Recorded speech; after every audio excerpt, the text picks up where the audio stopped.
ஜீரோதாவில் account இல்லைன்னா நீங்கள் account open பண்ணிக்கிங்க. உங்களுக்கு தேவையானது 3 டாக்குமெண்ட் தான். ஆதார் கார்டு, பேன் கார்டு, அப்புறம் பேங்க் அக்கௌண்ட்டு.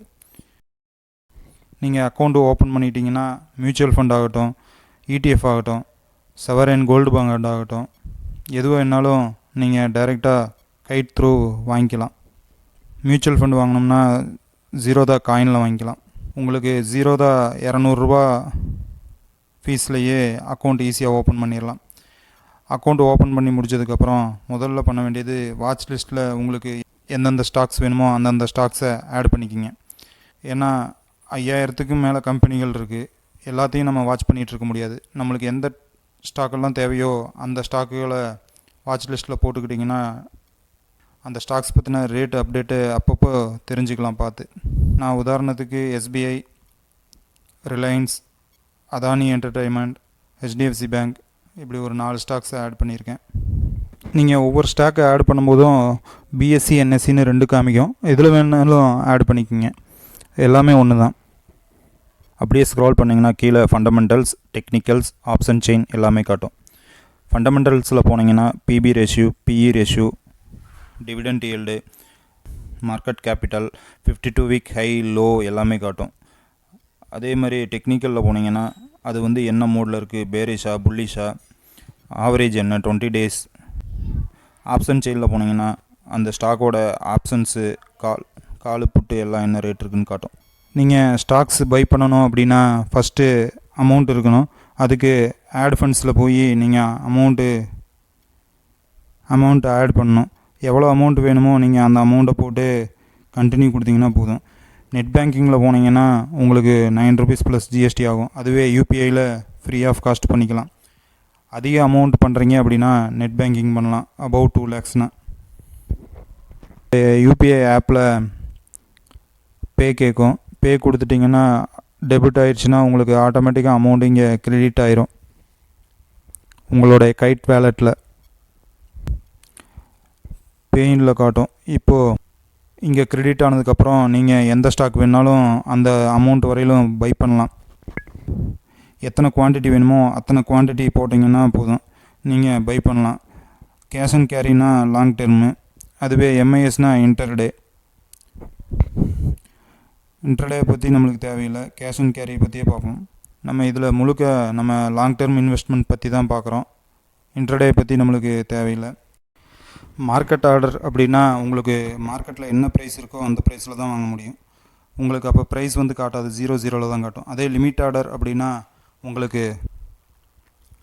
என்ன ப்ரைஸ் வேணுமோ அந்த ப்ரைஸில் ஆர்டர் ப்ளேஸ் பண்ணலாம். இப்போ 612 ரூபா இருக்குது எஸ்பிஐ பேங்க்கு.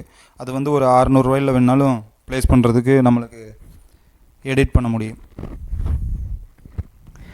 நான் ஒரு 600 ரூபா 50 பைசா போடுறேன். இப்போ நம்ம என்ன குவான்டிட்டி வேணுமோ அந்த குவான்டிட்டி போட்டு ஸ்வைப் டு பைன்னு கொடுத்தீங்கன்னா உங்களுக்கு ஆர்டர் ப்ளேஸ் ஆயிரும். அந்த ரேட் வந்துச்சுன்னா பை ஆகிடும். அப்படி இல்லைன்னா end of the day order cancel ஆகிடும்.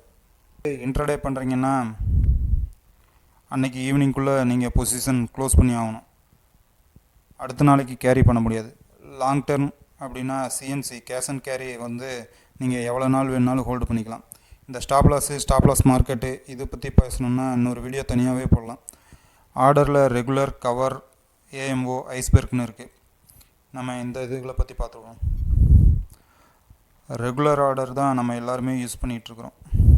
கவர் ஆர்டர், ப்ராக்கெட் ஆர்டர்னு இருந்துச்சு, அதை தான் கவர் ஆர்டராக பண்ணியிருக்காங்க. ப்ராக்கெட் ஆர்டரில் வந்து நம்ம ஸ்டாப் லாஸ், டார்கெட் ரெண்டும் போடுவோம். கவர் ஆர்டரில் ஸ்டாப் லாஸ் மட்டும் போடுவோம். ஏஎம்ஓன்றது ஆஃப்டர் மார்க்கெட் ஆர்டர். கவர் ஆர்டரில் நம்ம ஒன்லி இன்ட்ரடே தான் பண்ண முடியும். அது மட்டும்தான் நம்மளுக்கு காட்டும். ப்ரைஸ் வேணுன்னா நம்ம மார்க்கெட் ஆர்டரில் மார்க்கெட் ரேட்டும் போடலாம், நம்ம இல்லைன்னா லிமிட் ஆர்டரும் போடலாம். கவர் ஆர்டரில் இன்ட்ரடே மட்டும்தான் பண்ண முடியும், கேரி பண்ண முடியாது. ஸ்டாப் லாஸ் ட்ரிகர் ப்ரைஸ் போட்டு அதுக்கு கீழே நம்ம பை ஆர்டர் போடலாம், இல்லை மார்க்கெட் ரேட்லேயே பண்ணலாம். ஆஃப்டர் மார்க்கெட் ஆர்டரில் நம்ம இன்ட்ரடே வேணாலும் பண்ணலாம், இல்லை கேஷ் அண்ட் கேரிக்கு வேணாலும் போடலாம். நம்ம இன்றைக்கி மார்க்கெட் முடிஞ்சதுன்னா அடுத்த நாள் ஓப்பனிங்க்கு முன்னாடியே நம்ம ஆர்டர் போட்டுடலாம். இன்றைக்கே வேணாலும் போடலாம், நாளைக்கு தான் ஆர்டர். ஐஸ்பெர்க் ஆர்டர் அப்படிங்கிறது நம்ம குவான்டிட்டி அதிகமாக பை பண்ண போகிறோம் அப்படின்ற பட்சத்தில் இதை போடலாம். நம்பர் ஆஃப் லெக்ஸ், நம்ம போடுற ஸ்டாக்ஸோட குவான்டிட்டி பிரிஞ்சு எத்தனை லெக்ஸ் வேணுமோ அத்தனை லெக்ஸ். இப்போ 10,000 குவான்டிட்டி போடுறோம் அப்படின்னா நம்ம வந்து ஒரு 2ன்னு கொடுத்தோம்னா 5,000 ப்ளேஸ் ஆகும். அதுவே 10ன்னு கொடுத்தோம்னா 10 லெக்ஸாக ப்ளேஸ் ஆகும். அதாவது 1000 ஸ்டாக்ஸாக 10 ஆர்டராக ப்ளேஸ் ஆகும். நம்ம எவ்வளோ குவான்டிட்டி ரெகுலரில் பை பண்ணுறோமோ அவ்வளோ குவான்டிட்டிக்கோடைய அமௌண்ட்டு ப்ளஸ் சார்ஜஸ் எல்லாமே காட்டும். நம்ம ஆர்டர்ஸ் ப்ளேஸ் பண்ணதுக்கப்புறம் ஓப்பன் ஆர்டர்ஸில் காமிக்கும். அதுவே எக்ஸிக்யூட் ஆயிடுச்சுன்னா எக்ஸிக்யூட்டடில் காட்டும். ட்ரிகர் ஆச்சுன்னா நம்ம என்னென்ன ஆர்டர் போட்டிருக்கோம் அப்படின்றது ஷோ ஆகும். Executor, GTT, basket, SIP. Executor order GTT அப்படின்றது நம்ம ஒரு வருஷத்துக்கு வேணாலும் அந்த ஆர்டர் ப்ளேஸ் பண்ணிடலாம். நம்ம ஒரு 600 இருக்குது எஸ்பிஐ பேங்க்கு, நான் ஒரு 400 வந்துச்சுன்னா பை பண்ணுறேன் அப்படின்றப்போ நம்ம இப்போவே ப்ளேஸ் பண்ணிடலாம். பேஸ்கெட் ஆர்டர் அப்படிங்கிறது ஒரு 5-6 ஸ்டாக்ஸ் பேஸ்கெட்டாக க்ரியேட் பண்ணி நம்ம எல்லா ஸ்டாக்ஸையும் அட்டன் டயத்தில் பை பண்ணிக்கலாம். ஹோல்டிங்ஸில் என்னென்ன ஸ்டாக்ஸ் பை பண்ணியிருக்கோமோ எல்லா ஸ்டாக்ஸும் காட்டும். அது நம்ம என்ன எத்தனை குவான்டிட்டி வாங்கியிருக்கோம், அதோட இன்வெஸ்ட்மெண்ட்டு அமௌண்ட் எவ்வளவு கெய்னிங்கில் இருக்குது, லாஸ்ட்டு ட்ரேடர் ப்ரைஸ் எவ்வளவு, இன்றைக்கி லாஸ் எவ்வளவு, மொத்தத்துக்கு இந்த ஸ்டாக்ஸில் நம்மளுக்கு எவ்வளோ ப்ராஃபிட் கிடச்சிருக்கு, நம்ம போர்ட்ஃபோலியோ எவ்வளோ கெய்னிங்கில் இருக்குது, எத்தனை பர்சன்டேஜ் அதிகமாக இருக்குது, இன்றைக்கி ஒரு நாளில் நம்ம போர்ட்ஃபோலியோ எவ்வளோ ப்ளஸ்ஸு மைனஸு அப்படின்ற ஃபுல் டீட்டெயில்ஸும் இதில் காட்டும். உங்களுக்கு ஜீரோதாவில் டிமேட் அக்கௌண்ட் இல்லைன்னா டிஸ்கிரிப்ஷனில் லிங்க் இருக்குது, ஜீரோதாவில் அக்கௌண்ட் ஓப்பன் பண்ணிக்கங்க. இந்த வீடியோ பிடிச்சிருந்தால் லைக் பண்ணுங்கள், அப்படியே உங்கள் ஃப்ரெண்ட்ஸுகளுக்கும் ஷேர் பண்ணுங்கள். நன்றி, வணக்கம். ப்ளேஸ் ஆகும்.